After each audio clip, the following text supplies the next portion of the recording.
خیرکم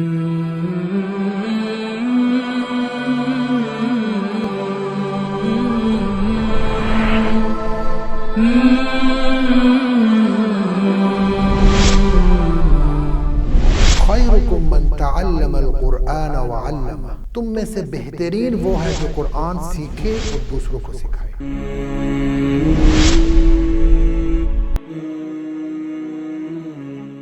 نحمد و نصلی علی رسولہ الکریم، اما بعد، فاعوذ باللہ من الشیطان الرجیم، بسم اللہ الرحمن الرحیم۔ خیرکم من تعلم القرآن وعلمہ، صدق اللہ العظیم۔ السلام علیکم ورحمۃ اللہ وبرکاتہ۔ ناظرین، میں ہوں ماجد جمیل ستی اور آپ دیکھ رہے ہیں حق نیوز۔ پروگرام خلاصہ قرآن میں آج ہم پارہ نمبر 19، پارہ نمبر 20 اور پارہ نمبر 21 کے اہم مضامین اور خلاصہ پیش کریں گے۔ پارہ نمبر 19 3 حصوں پر مشتمل ہے۔ سورہ فرقان کا بقیہ حصہ، سورہ شعراء مکمل، سورہ نمل کا ابتدائی حصہ۔ سورہ فرقان کا جو بقیہ حصہ ہے اس میں اللہ رب العزت نے سب سے پہلے قیامت کو بیان کیا، پھر توحید کو، اور پھر رسالت کو بیان کیا، اور پھر چوتھے نمبر پر عباد الرحمن کی صفات کو بیان کیا ہے۔ عباد الرحمن کی صفات اللہ رب العزت نے قرآن پاک میں ارشاد فرمایا، وَعِبَادُ الرَّحْمَنِ الَّذِينَ يَمْشُونَ عَلَى الْأَرْضِ هَوْنًا وَإِذَا خَاطَبَهُمُ الْجَاهِلُونَ قَالُوا سَلَامًا وَالَّذِينَ يَبِيتُونَ لِرَبِّهِمْ سُجَّدًا وَقِيَامًا، کہ عباد الرحمن کی جو صفات ہیں ان میں سب سے پہلی جو صفت ہے وہ کیا ہونی چاہیے؟ عاجزی، یعنی عاجزی کے ساتھ چلنا۔ یمشون علی الارض، زمین کے اوپر جب چلتا ہے بندہ تو اس کو عاجزی کے ساتھ چلنا چاہیے، اور جب کوئی جاہل آپ سے بحث مباحثہ کرے تو اس سے اعراض کیا جائے، اس کے ساتھ بحث مباحثے میں اپنا وقت کو ضائع نہ کیا جائے۔ اور راتوں کی عبادت، یعنی راتوں کو عبادت کرنا، اور جہنم کے عذاب سے پناہ مانگنا۔ ہر وقت بندہ اس فکر میں ہو کہ اللہ رب العزت مجھے جہنم سے پناہ دے دے۔ اور خرچ کرنے کے اندر اعتدال رکھنا۔ کیا مطلب؟ کہ نہ تو اتنی فضول خرچی کرنا اور نہ ہی اتنا بخل کرنا، بلکہ میانہ روی کے ساتھ جو اللہ نے مال دیا ہے اس کو خرچ کرنا۔ ناحق طور پر کسی کو قتل نہ کیا جائے، یہ بھی مومن کی صفات ہیں۔ بدکاری سے پرہیز کی جائے، جھوٹی گواہی سے بچا جائے، یعنی جو گواہی ہے وہ ایک ایسی چیز ہے کہ اس کی بنا کے اوپر فیصلہ ہونا ہے۔ تو آپ نے اگر کسی کے حق میں جھوٹی گواہی دے دی اور جو ظالم ہے وہ بچ گیا تو اس سے پھر جو انصاف کا پورا نظام ہے وہ درم برہم ہو جائے گا۔ تو اس وجہ سے جھوٹی گواہی سے اعراض کرنا، کہیں پر بھی ہو بندے کو سچ اور حق کا ساتھ دینا چاہیے۔ یہ اللہ رب العزت کا حکم ہے۔ اللہ رب العزت کا پرزور طریقے سے یہ حکم ہے کہ گواہی دیتے وقت احتیاط برتی جائے۔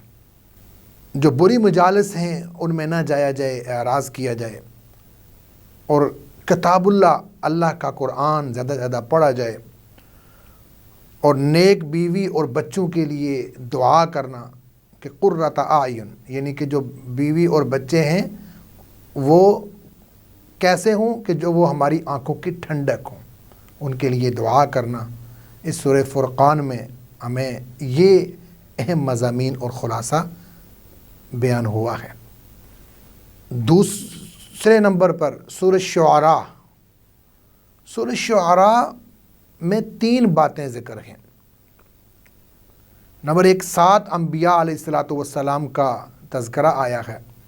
حضرت موسیٰ علیہ السلام، حضرت ابراہیم علیہ السلام، حضرت نوح علیہ السلام، حضرت ہود علیہ الصلاۃ والسلام، حضرت صالح علیہ الصلاۃ والسلام، حضرت لوط علیہ الصلاۃ والسلام اور حضرت شعیب علیہ الصلاۃ والسلام، ان کی اقوام کا تذکرہ، اور مختصر طور پر انہوں نے جب وقت کے نبی کی بات نہیں مانی تو وہ گمراہ ہو گئے، اور جب گمراہ ہو گئے تو جو اللہ کا عذاب ان پر نازل ہوا ہے، مختصر ہر ایک قوم کے اوپر جو عذاب نازل ہوا ہے وہ اس سورۃ شعراء کے اندر بیان ہوا ہے۔ دوسرے نمبر پر سورۃ شعراء میں قرآن کی حقانیت کو بیان کیا گیا ہے کہ اسے رب تعالیٰ نے اتارا ہے، روح الامین حضرت جبریل علیہ الصلاۃ والسلام کے واسطے نبی کریم صلی اللہ علیہ وسلم کے قلب پر لوگوں کو ڈرانے اور متنبہ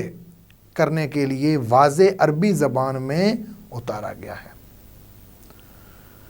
تیسرے نمبر پر شعراء کی مذمت کی گئی ہے کہ وَالشُّعَرَاءُ يَتَّبِعُهُمُ الْغَاوُونَ، لیکن کن شعراء کی؟ وہ شعراء، آگے استثناء کر دیا کہ وہ شعراء اس میں شامل نہیں ہیں جو ایمان لائے، نیک اعمال کیے، اور جنہوں نے شعر پڑھے اور اچھے شعر پڑھے، اللہ کی حمد و ثنا بیان کی، اور نبی کریم صلی اللہ علیہ وسلم کی شان کے اندر نعت شریف کے اشعار بیان کیے، وہ اس کے اندر شامل نہیں ہیں، نیک لوگ اس کے اندر شامل نہیں ہیں۔ وہ شعر اور وہ شعراء جو کہ گمراہی کی طرف لے کر جاتے ہیں، جو ایسے اشعار جن کا کوئی تعلق نہیں ہوتا، تو ان کے حوالے سے یہ کہا گیا ہے کہ وَالشُّعَرَاءُ يَتَّبِعُهُمُ الْغَاوُونَ، آگے استثناء کر دیا کہ ایمان والے نیک بندے اس میں شامل نہیں ہیں، اور اللہ کے ذکر کو وہ جو شعراء ہیں وہ کثرت سے کیا کرتے ہیں، وہ یاد کرتے ہیں، وہ اس بات کے اندر شامل نہیں ہے، وَالشُّعَرَاءُ يَتَّبِعُهُمُ الْغَاوُونَ کے اندر شامل نہیں ہے۔ سورۃ النمل ابتدائی حصے میں دو باتیں بیان ہوئی، قرآن کی عظمت کو بیان کیا گیا، دوسرے نمبر پر 5 انبیاء کرام کا تذکرہ یہاں پر آیا ہے، حضرت موسیٰ علیہ الصلاۃ والسلام، حضرت داؤد علیہ الصلاۃ والسلام، حضرت سلیمان علیہ الصلاۃ والسلام، حضرت صالح علیہ الصلاۃ والسلام، حضرت لوط علیہ الصلاۃ والسلام، بالخصوص واقعہ نمل جو ہے واقعہ ہدہد اور واقعہ جو ہے ملکہ سبا کا جو ہے نا وہ اس میں تذکرہ آیا ہے۔ یہ تھا پارہ نمبر 19 جس کے اہم مضامین آپ کے سامنے پیش کیے گئے۔ اب ہم آگے چلتے ہیں پارہ نمبر 20 کی طرف۔ پارہ نمبر 20 3 حصوں پر مشتمل ہے، سورۃ النمل کا بقیہ حصہ، سورۃ القصص اور سورہ عنکبوت اس کا ابتدائی حصہ۔ سورہ نمل کے جو بقیہ حصہ ہے اس میں 2 باتیں بیان ہوئی ہیں، اور وہ نمبر 1 توحید کے 5 دلائل بیان ہوئے ہیں، آسمان، زمین، بارش اور کھیتیوں کا خالق وہی ہے۔ نمبر 2 زمین، نہریں، پہاڑ اور سمندر کا نظام وہی چلاتا ہے، مجبور، بے بس اور بیمار کی پکار اس کے علاوہ کوئی نہیں سنتا۔ اور نمبر 4 بحری اور بڑی تاریکیوں میں راستہ وہی دکھاتا ہے، اسی نے ہواؤں کا نظام چلایا۔ اور نمبر 5 پہلی بار بھی اس نے پیدا کیا اور دوبارہ بھی وہی پیدا کرے گا، رازق بھی وہی ہے، رزق دینے والا بھی وہی ہے۔ یہ 5 دلائل بیان کر کے عقیدہ توحید کو جو ہے مزید اس کی وضاحت کی۔ دوسرے نمبر پر جو چیز بیان ہوئی وہ قیامت،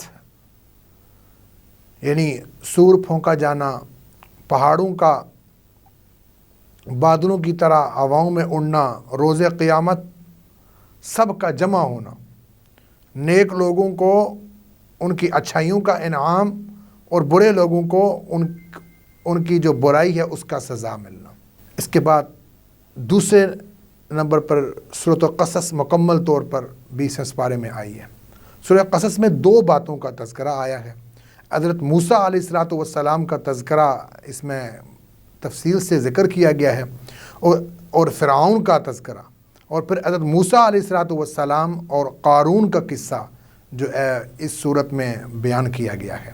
اور تیسرے نمبر پر سورہ عنکبوت کے ابتدائی حصے میں 3 باتیں بیان ہوئی ہیں۔ نمبر 1 توحید کہ مشرکین کے جو بت ہیں وہ مکڑی کے جالے کی طرح کمزور ہیں، اور نمبر 2 رسالت، کہ آزمائش اللہ کی طرف سے ضرور آتی ہے۔ اس ضمن میں چند انبیاء کے قصے جو ہے وہ بیان ہوئے ہیں۔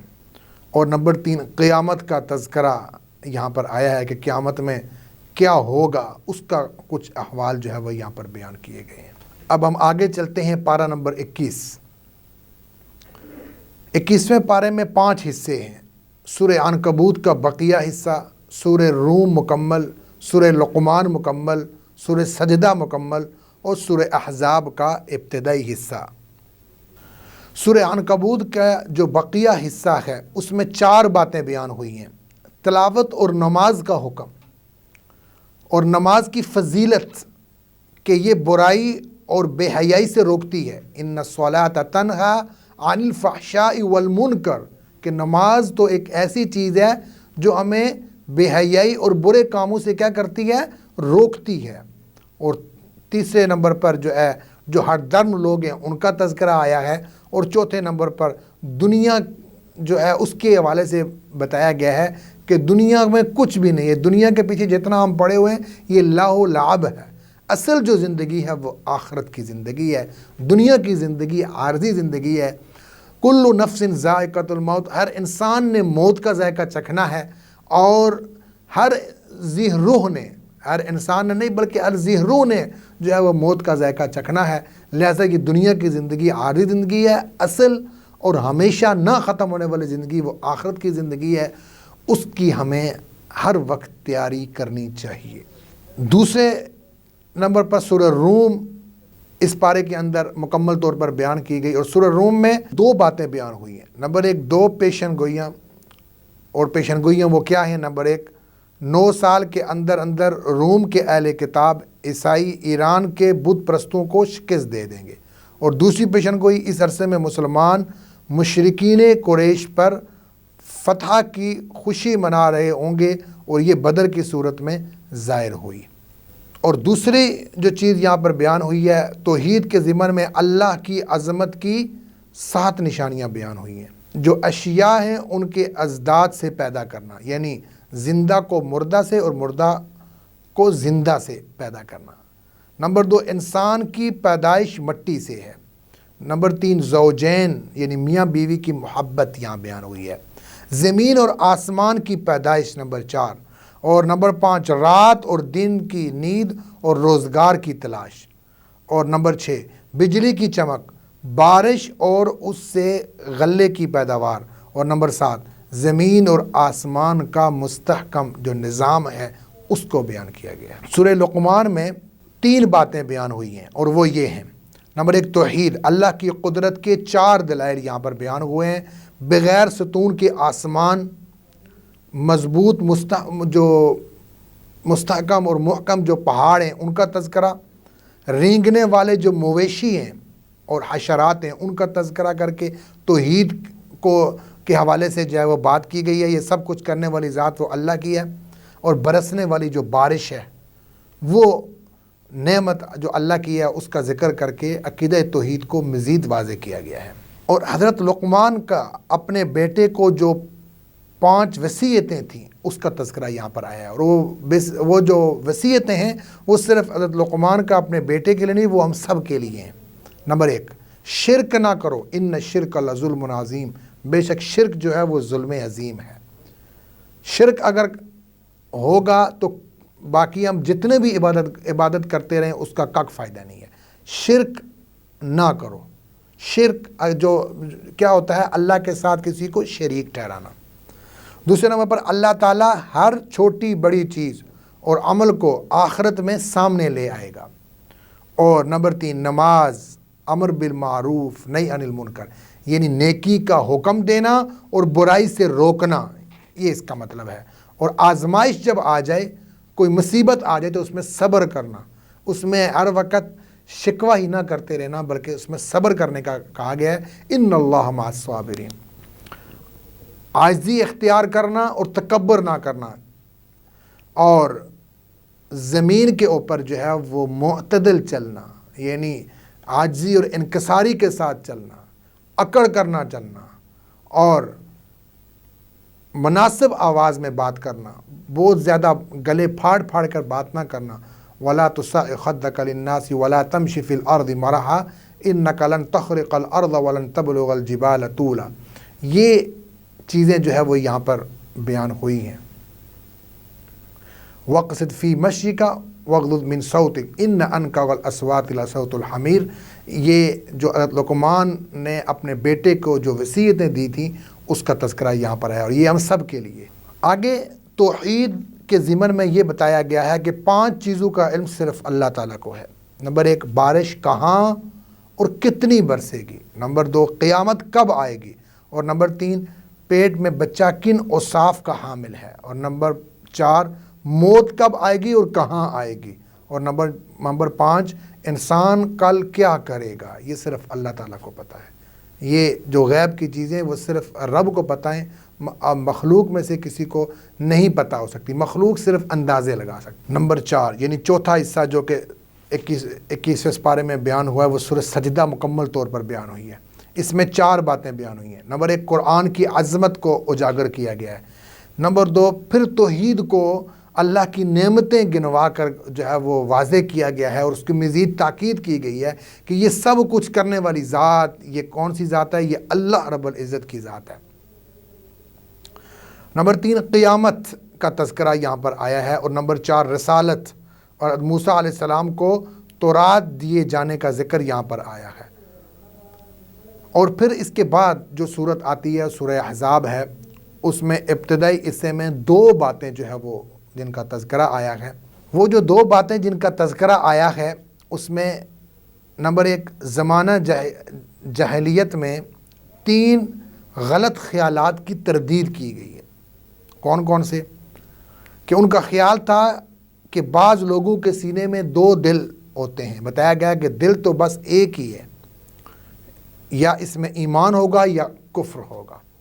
منافقین تھے نا، وہ کہتے تھے کہ ہمارے 2 دل ہیں، ان کے ساتھ بھی ہیں آپ کے ساتھ بھی ہیں۔ ایسا ممکن نہیں ہے، دل ایک ہی ہے، یا وہ مسلمان ہوں گے یا کافر ہوں گے۔